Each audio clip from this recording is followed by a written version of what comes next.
Why is it important for you to understand money personalities?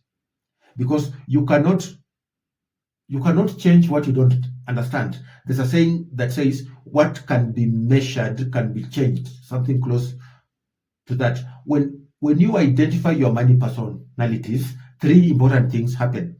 The first one, you understand your triggers. You understand what makes you to spend money, what makes you to save money, what makes you to invest money. So you're able to understand your trigger. Number two, you correct negative patterns.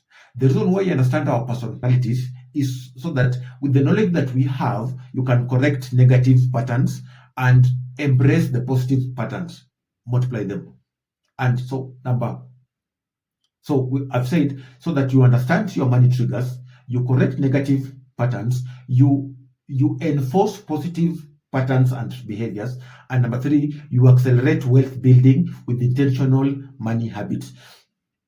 Because ultimately, at the end of the day, whether you like it or not, your money personality will control your money. And until you learn how to control your personalities, you never control money. It doesn't matter whether I give you 10 million. It doesn't matter whether I give you 1 shilling. It doesn't matter whether I give you 1 billion. When you don't understand your money personality, the amount of money that you earn doesn't matter, because you'll either spend that money, you'll avoid that money, you will save that money, or you will use that money to build status.